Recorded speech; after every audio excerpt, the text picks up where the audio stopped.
Good morning. Today is Friday, June 19th, 2026. I'm here at Julington Creek Marina, and this is just a running gear cleaning video for Big E Nuff. Before I show you the running gear, I do want to let you know and acknowledge that one of your trim tabs is dangling. We've already had a note about that, which means we most likely have already told you about it. We can't fix it. All we need to do is get the bolts to put it in there, which we have. But the reason why I haven't done it yet is because we need to get our 4 zincs that are the half zincs.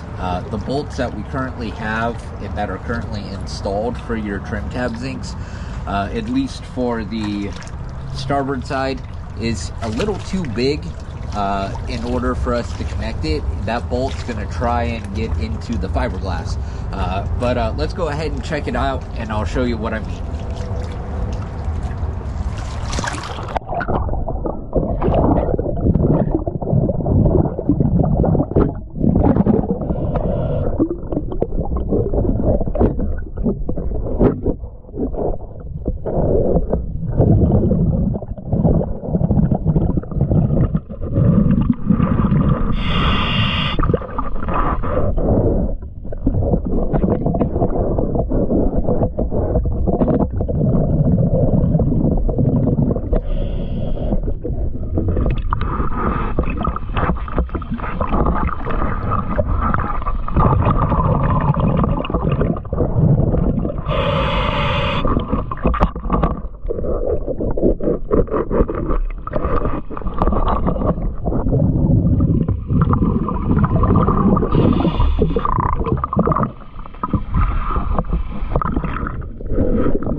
Thank you for choosing DS Dive.